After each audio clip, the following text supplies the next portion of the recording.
The Death Mage Who Doesn't Want a Fourth Time. Chapter 20. Let us smash the noble pigs' noses. You pig-headed cowards, do you not have the courage to come and face me? With a disheveled mane and bared fangs, Vigaro let out a roar and jeered at the orcs. Though the orcs and goblins standing in his way likely didn't understand his words, they retreated as if they were afraid of him. Vigaro's role in this battle was to act as a diversion. One glance at Vigaro was enough to tell that he was highly ranked among the ghouls. Leading a group of 10 warriors, including female mages, he made a show of rampaging around, defeating every enemy that came into his sight. The plan was to have a separate group, including Bastia, rescue the captive women while this was happening. It was a simple plan. If their enemies were humans, they would have quickly realized that it was a diversion. However, it worked against monsters. Aggressive behavior is something that all monsters have in common. With members of their own race being killed by Vigaro and his group, they could not help but focus their attention on him. Orcs, in particular, were a race that were quick to become enraged, and Vigaro had even quickly defeated the leaders like the orc generals. There was no time for them to gather their troops together. A rare kind of orc called an orc tamer set monsters like wood wolves, huge boars, and giant pythons on the ghouls, but even those were easily crushed. They were nothing compared to the undead led by Vandaloo. I didn't have a hard time at all fighting against the orc generals that are supposed to be of the same rank as me. Rather than having become stronger, this is Vandaloo's work. The effects of strengthen followers' skill, and the battle axe that was a magic item that Vigaro had been given. Even the various supportive spells cast on him by the mages were still active because Vandaloo had transferred his mana to the mages to recast them. And when Vigaro and his group had encountered orc mages and goblin mages that would have been difficult opponents, Vandaloo appeared out of nowhere to release a black fog that surrounded the enemy mages and sealed their magic. That was why they were experiencing such an overwhelming victory, with not even a single injury, let alone a casualty. The ghouls did feel a little shameful to be completely dependent on this child, but ghoul society placed value on ability. It was only natural for a superior individual to stand at the top, and Vigaro understood that Vandaloo was superior to himself. Without a doubt, Vigaro had the advantage in muscle strength and physical ability, in battle techniques, too. However, Vandaloo had the overwhelming advantage when it came to magic and mana, and, above all else, he possessed the strengthen followers' skill, the skill that a superior individual should have. I have the capacity to become the chief of 100 ghouls, and Vandaloo has the capacity to stand above me.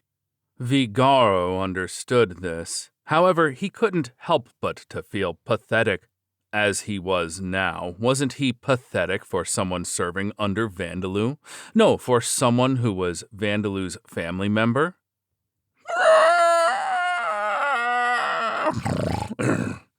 That was why when Vigaro heard a roar even more powerful than an orc general's, both corners of his mouth twisted upwards in a smile. There was a young, noble orc, whose body was over 2 meters tall, that made Vigaro look small in comparison. His features seemed to be made out of pure ugliness and pride, other than his brilliantly shining blonde hair.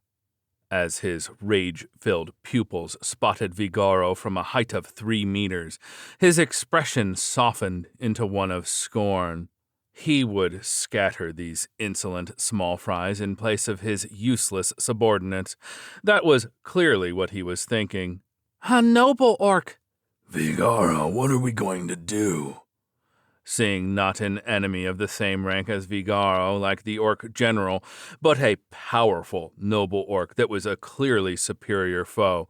Even these elite ghouls couldn't conceal their unrest. Vigaro was a rank 5 ghoul barbarian, and this enemy was a rank 6 noble orc. Though the number was only different by 1, the actual difference was significant. Generally, in battles between monsters, if 2 monsters face off head-to-head starting at healthy conditions, the higher rank one will win unless the other monster has some significant advantage. No matter how much experience a fox has and how much it practices its skills, there is no way it can win head-on against a tiger. Vigaro himself had once said that if he were to fight a noble orc, he would definitely lose. What are we going to do, you say? We fight. But right now he didn't feel as if he would lose. Letting out the roar of a lion, Vigaro closed the distance between himself and the noble orc. Looking down on him, the noble orc performed a sideways sweep with his own axe that was even larger than the axe Vigaro had received from Vandaloo. Vigaro crouched close to the ground as if crawling to avoid the blow that could have sent his head flying if it had connected. He felt anger at the fact that some of his mane was cut off, but before paying too much attention to that, he used 3 of his limbs to leap sideways. The reason Vigaro did that was because the axe that was supposed to pass over his head instead came swinging down with a loud crash. Normally, axes have bad balance, and after swinging them once, time is needed to prepare one's stance again. Regaining one's balance immediately after swinging an axe is impossible, but the noble orc's incredible physical ability made it possible. It swung its axe consecutively with no technique, only pure physical strength. It seemed that there were plenty of openings in between, but if Vigaro were to let up his focus on evasion to attack that opening, he would likely be cut to shreds. Vigaro kept dodging the attacks nimbly. One of his hands was still holding his axe while the other gripped the earth and helped him kick his body off its surface to avoid the noble orc's attacks. Each of the noble orc's swings contained terrifying power, and its physical strength made them quick as well. But each of its movements was obvious and linear. Against an opponent like Vigaro, it was like telling him, "I'm going to attack like this right now, before every string."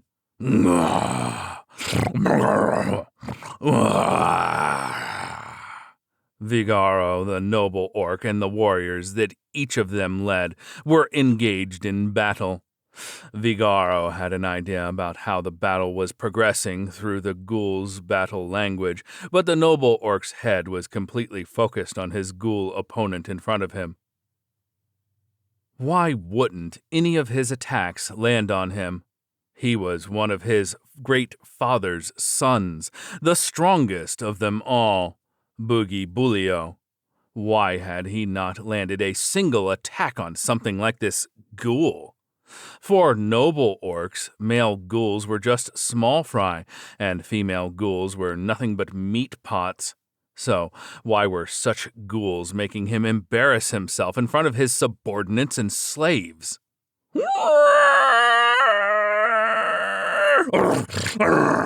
With his rage and irritation taking over, the noble orc unleashed the martial skill Bisection. It was a level 2 martial skill, but even if a human were to use it, it would be powerful enough to cut down a tree in one strike. If a noble orc used it, it was capable of smashing a boulder. However, the more powerful the noble orc's attack, the larger the opening following it was. Vigaro avoided it and made great use of the chance at a counterattack that he had finally found. Axe whip. Vigaro's long arm bent loosely like a whip. The The noble orc immediately tried to bend backwards to avoid it, but Vigaro's long arm bent once more, and his axe inflicted a deep cut in the noble orc's right arm. Ah! Vigaro's right hand left the handle of his battle axe, and then he gripped the mid-air battle axe with his left hand, and he used his martial skill once more. The noble orc deflected the axe aimed at his neck with his own axe, but after Vigaro's axe was repelled, his arm suddenly changed direction and severed the noble orc's right leg, which the noble orc had not been paying attention to. Unable to keep his balance, the noble orc toppled over sideways. This time, Vigaro's axe dug its way deep into his neck and decapitated him. The axe whip technique, in which the user increases the flexibility of his arm and flings it like a whip, and the triple axe whip technique, in which the process is repeated consecutively. These were martial skills taught only to the long-armed ghoul men. Who's next?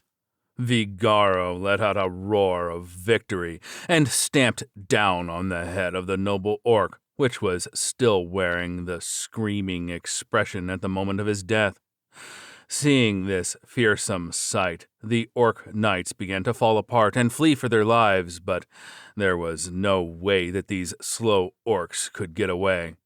The few remaining goblins and kobolds followed their masters into the grave. How's that, Vandaloo? Your family is strong. There was a small child who had called the ghouls his family, gotten involved in a battle he didn't need to get involved in, and even took on the title of king. Even now, he was working harder than any of the ghouls. How could Vigaro call himself a young chief, a warrior, if he didn't produce results that could make that child proud? Standing in a pitter-pattering rain of blood, Vigaro gave a pride-filled roar. Bugogon's third son, Budibis, had absolute confidence in his own beautiful looks and his skill with a bow. He was not proficient in close-quarters combats like his brothers, but he believed that a noble should not clash with their inferior prey directly and become stained in an unsightly way by their blood. He believed that a noble should shoot their prey from a distance with elegance.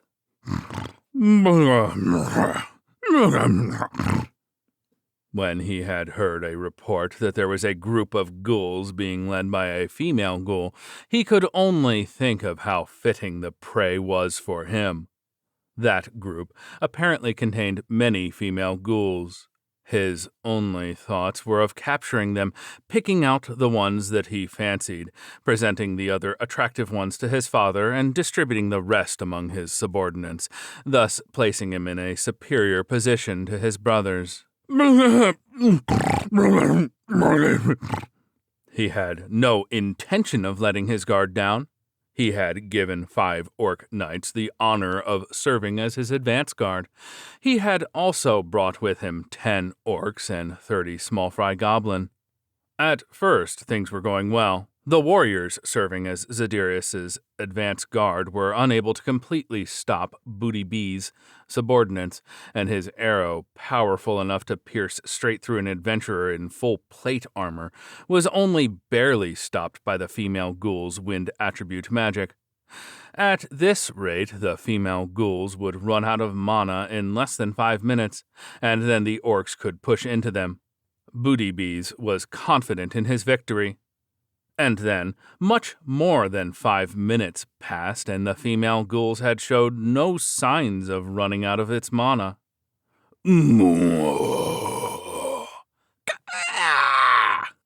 Instead, a group of undead attacked from the side, with clouds of the rotten beast's poisonous breath floating around and a phantom bird's long-ranged fire from its spirit wings raining down. Booty Bees and his subordinates were shaken. In the opening created by the undead, the female ghouls rallied, causing even more unrest in Booty Bee's forces, and then the rotten beasts rushed in. The female ghouls had been supposed to run out of mana long ago, but they were releasing spell towards Booty Beast even now. Booty Bee's subordinates were supposed to have pushed into the female ghouls, were instead pushed into and turned into twitching, blood-stained corpses.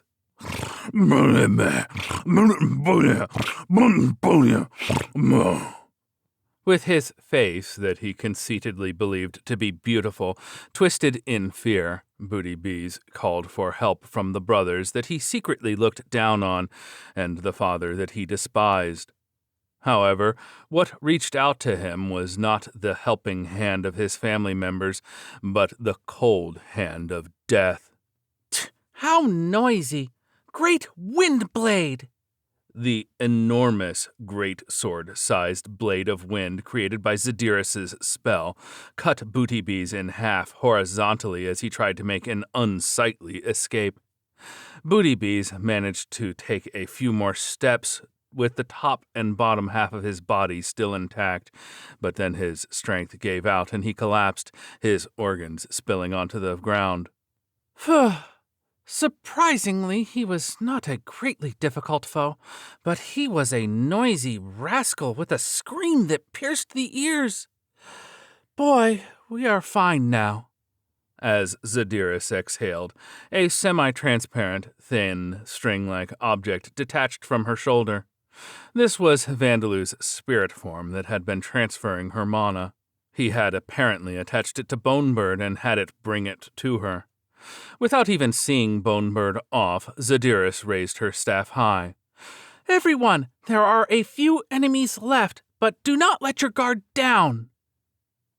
A short while earlier, a group of ghoul warriors, including Basdia, quickly finished securing the building containing the captive ghoul women. There had been orc guards here as well, but it seemed that their primary job had been to make sure that none of the orcs did anything excessive to the women, rather than preventing the women from escaping. And they hadn't planned on killing members of their own race. They were not very well equipped. And the ones who came here to procreate had been even more poorly equipped. They might as well have been fully naked. The outer wall turning into wood golems had caused the village to fall into a state of chaos. Most of the orcs had tried to run out of the buildings, while the goblins and less intelligent orcs tried to get into them. Basdia and her group charged during the middle of this large traffic jam and cleaned them up quickly before things escalated to a proper battle. The women inside the building were in a terrible state.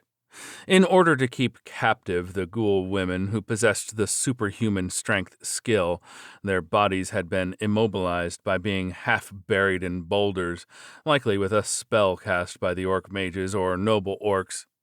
In addition, it seemed that they had been tormented. There were whip marks on their skin. There were some women who weren't in this state, but they had been treated just as horribly. Their hands and feet had been deliberately broken. Ghouls had much more vitality compared to humans, so they functioned as tools to give birth to orc children with no problems, even if they were treated horribly. That was why they had been treated this way. The human women in the same building, the ghouls expected them to be in better conditions, and that expectation was correct. They couldn't say this out loud after seeing their actual situation, however. Unlike most monsters, the ghoul women had a sense of values. Perhaps this was why they were not rendered mentally crippled even after receiving such deep emotional scars. What do we do with those women? But the human women seemed completely broken. Their eyes were lifeless and their bodies were limp like corpses. Even though the humans were mortal enemies for the ghouls, as a fellow woman, Basdia couldn't help but sympathize for them. She wanted to do something for them, but... Hearing words from her allies in the ghouls' battle language, Basdia recollected her thoughts. The meaning of those words were, "A powerful enemy is approaching." Basdia came out to the front of the building to see an enraged noble orc with fangs bared, as well as orc knights guarding him with shields raised. Her companions did not hesitate to call for reinforcements. None of the ghouls here, including Basdia, possessed outstanding ability in combat. They could easily defeat orc knights, but a noble orc would be too difficult. Even factoring in the supportive spells and the difference in equipment, there was no way that this group of rank 3 and 4 ghouls could win against 10 rank 4 orc knights led by a rank 6 noble orc. In fact, they would be trampled one-sidedly. Did their leader decide to dedicate some of his forces to recapture the women? I would have thought that they would be headed to where Vigaro and the others are.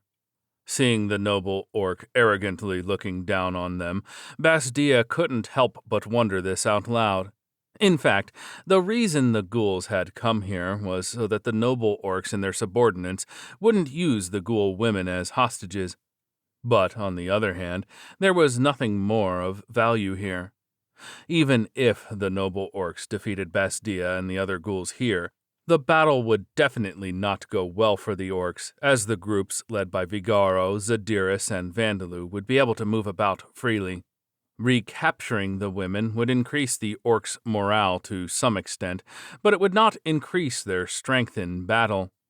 Common sense would have told the orcs that it would be a better decision to leave Bastia's group alone, instead dealing with Vigaro and Zadiris' groups. Of course, most monsters didn't possess common sense, but everyone had expected that at least monsters with the noble orc's intelligence would have made that decision. However, the young noble orc looking down on Bastia and her group, Bubobio, was a noble orc that defied these expectations. He was aware that the battle would not turn around with just the efforts of his subordinates and slaves, but had confidence that if he stepped into battle himself, he could win. Like his brothers, he led his subordinates to act separately from them and add achievements to his own name. The thought of helping his brothers didn't occur to him at all. His head only contained thoughts of defeating them and currying favor with his father. That was why Bubobio had chosen to secure the women. There were no noble orc or orc women. They were races made up entirely of males. In order to preserve themselves, the females of other races were absolutely necessary. If he were to recapture the women for the village, it would become a highly valued achievement. That was what Bubobio thought. It was a choice not to win the battle, but a choice brought about by the thought of gaining the greatest achievement to his name while exercising the least effort. It was only natural for him to decide against what would be considered common sense. Pointing the tips of their prided great swords in the direction of the ghouls, the orc knights raised their shields and lowered their center of gravity in a prepared stance. They're going to charge in. Buy some time. They had to somehow hold out until reinforcements arrived. Basdia and the other ghouls hardened their resolve, while 10 orc knights simultaneously charged in while using their shield bash skill. Or so they began to. The ground surface began to move.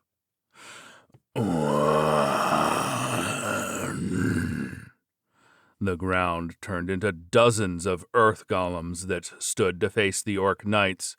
But there was no way that these brittle clay-like dolls could stop the shield bash of orcs that weighed over 100 kilograms. They should crumble instantly, but... Before the orc knights clashed against the earth golems, their legs were caught in holes in the ground, causing them to fall down. Earth golems were made from dirt on the ground. It was only natural that holes with the same volume as the golems would form. And then the earth golems collapsed on top of the fallen orc knights, burying them alive. after seeing those unbelievable events unfold, both the ghouls and Bobubio were silent. They were more effective than I thought. These golem-made improvised pitfalls. Oh, such tremendous technique, as to be expected from you, Bochan. You even gave them a burial, though we'll have to dig them up again later. With the rattling of carriage wheels, Vandaloo and Sam appeared. Van? Yes, it's me. There's still the noble orc left, so let's not let our guard down. Yeah, you're right. And the enemy's head is still intact, so please defeat him quickly. Well, that goes without saying. Wait a minute, you want me to defeat him? Yes, from an experience point perspective. Bastia was flustered and surprised, but Vandaloo requested that she defeat Bobubio, as if it was the most obvious thing for her to do. It's all right, I'm going to support you. No, I think it's impossible for me to defeat a noble orc, even with you supporting me. It's impossible because you think it's impossible. Even that shitty professor that valued results over anything said that. And you're all right with learning from those words? But you know, he really was a rotten-brained idiot professor. Even though Vandaloo was the laboratory animal, the professor should have been the one taking responsibility when the experiments did not succeed. But he always said things like, "You don't have enough spirit." He was a nagging, disagreeable fellow. The only time Vandaloo had a positive feeling towards him was when he let out his dying scream. Looking over at Bubobio, Vandaloo recalled that the professor's hair was blonde. It's fine. If I support you, Bastia, you won't die. He's coming this way now. With a sigh, Bastia raised her axe. Bubobio stood before her, trembling with rage. Bubobio was enraged at the fact that Vandaloo and Bastia had forgotten him and were having an enjoyable conversation together. With a roar, he raised his great sword. As he did so, the ground beneath which the orc knights were buried began to crawl. Vandaloo was calm. He knew that he hadn't managed to dig holes deep enough to kill the orcs instantly, so he had been expecting that they would eventually emerge. Rita, Saria, and everyone else, please finish off the ones that are buried. Bastia, let's defeat the noble orc together. All right. Still wondering if she would really be all right, Bastia stepped forward. From behind her came the screams of the orc knights who had managed to finally crawl out of the ground, only to be slaughtered by a glaive, halberd, or ghoul claws. Bubobio charged towards Bastia with the force of a brick wall, and then swung his great sword towards her head with a speed too fast to be seen by the eyes. Evade to the right. Bastia obeyed her instincts to dodge that lethal attack that her eyes couldn't follow.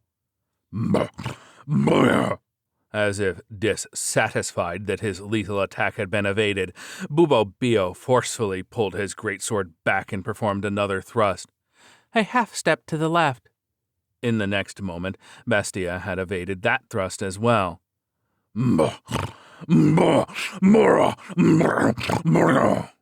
As if panicking now that he had been dodged a second time, Bubobio began unleashing attacks one after another. A sideways sweeping single flash, a diagonal flowing cut from above, a triple thrust aimed at Bastia's neck, stomach, and leg. If any of these brutal attacks landed, they would have been fatal regardless of Bastia's well-trained body and high-quality armor. But Bastia evaded them all. Just how? How could this female orc move so fast? Why did Bubobio's blade not find its target, even though he was supposed to be unrivaled? The expression on Bubobio's face had gone beyond anger, and there was now even some fear of Bastia. How am I able to dodge these attacks? And even Bastia was surprised. Indeed, after the battle so far, she had seen that Bubobio wasn't particularly highly skilled. He was about as skilled as she was. However, there was a vast difference in their basic physical strength. If Bastia was lucky, she would be able to dodge 1 or 2 attacks. But having these attacks unleashed one after the other should have ended in her being chopped to pieces. But for some reason, Bastia had known what she needed to do to avoid dying. She had sensed that she needed to move to the right, immediately did exactly that, and the greatsword had swung down at that spot she had been standing on. She had sensed that she needed to take half a step back, and then the tip of the greatsword had passed right in front of her. As if she could see the future, she had known what she needed to do to survive. It was as if she had acquired the future sight skill. I see. This is Vandalu's support. A cool, soft hand was supporting her. It was this hand that was telling her how to avoid being killed. Vandalu's arm, which he had used spirit transformation on, had fused with Bastia's back. Through that arm, Vandalu applied the danger sense death that was constantly active for himself to Bastia. Danger sense death was a skill that detected the danger of death, which meant that it could definitely detect each of Bubobio's lethal attacks. Danger sense death wouldn't detect the attacks of a kobold's swords, whose individual swings only inflicted light damage. If Bubobio had simply kept his composure and mixed feints in with his attacks, things might not have turned out so one-sided. However, the enraged, impatient, scared Bubobio was unable to keep his composure and repeated only lethal attacks that would kill in one hit. The 3 brothers, Bubobio, Bubides, and Bugibulio, were weak compared to the noble orc race as a whole. Rather than them having been born this way, their weakness was a result of the environment that they had grown up in and Bugogon's failure to train them adequately. Since they had been born after Bugogon had made his escape from his home and into this devil's nest, they had been surrounded by nothing but servant orcs and slave goblins and kobolds from the moment they were born. They had made most things work with the physical strength that they were blessed with from birth, and all the enemies they had faced were foes that were easily defeated by swinging weapons at them, not requiring them to improve their techniques. Naturally, they neglected their studies, and since they faced only lower-ranked enemies, their levels didn't increase, and their combat-related skills didn't go beyond level 3. The rivals they did compete against were their brothers that were just the same as themselves.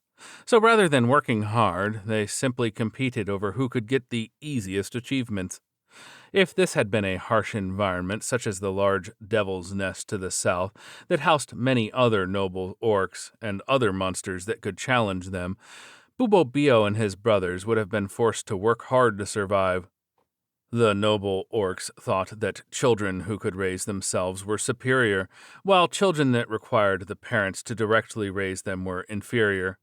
If Bugogon had discarded this notion and trained his sons himself, then perhaps they would have had high-level martial and magic skills. Indeed, what he had produced were 3 foolish sons who only had experienced easy victories against weaker foes. They hadn't had any problems with this until now. Their enemies were all inferior after all. However, Bastia and the other ghouls were far more diligent than the orcs in training themselves. Vandalu and Taria had even provided them with equipment better than that of adventurers. Factoring in the supportive spells and the effects of strengthened followers' skill, this was more than enough to overcome a rank difference of 1. Even then, Bastia would have a hard time defeating a noble orc without taking any damage, but with Vandalu's support she would not die. Since a one-on-one battle would only end when one of the participants died, the outcome of this battle was already clear. Now out of breath, the noble orc's movements became noticeably slower, and it stopped using its martial skills. Using martial skills normally consumes mana, but in this case it also drained stamina as well. Bisection. And then Bastia went on the attack, and Bubo Bio's arm was severed by her axe. She unleashed a merciless series of martial skills, as if returning the favor. Strong flash, instant response, single flash.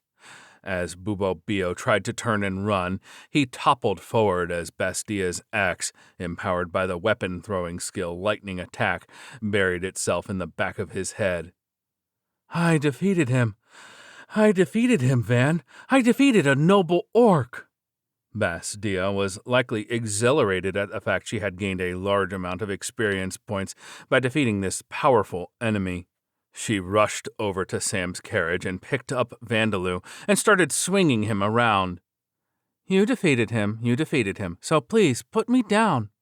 He was happy that Bastia was so overjoyed, but having his vision shaken up, down, left, and right wasn't a pleasant experience. The other ghouls wouldn't stop cheering either. It was fortunate that Bastia had gained the experience points, just as he had planned. Vandaloo couldn't gain experience points on his own because of his curse, and even if he could, he was already level 100, so it would have been pointless for him to gain the experience points himself. That was why he wanted Bastia, who could use the experience points to defeat the noble orc. Now we have to deal with these guys' dad.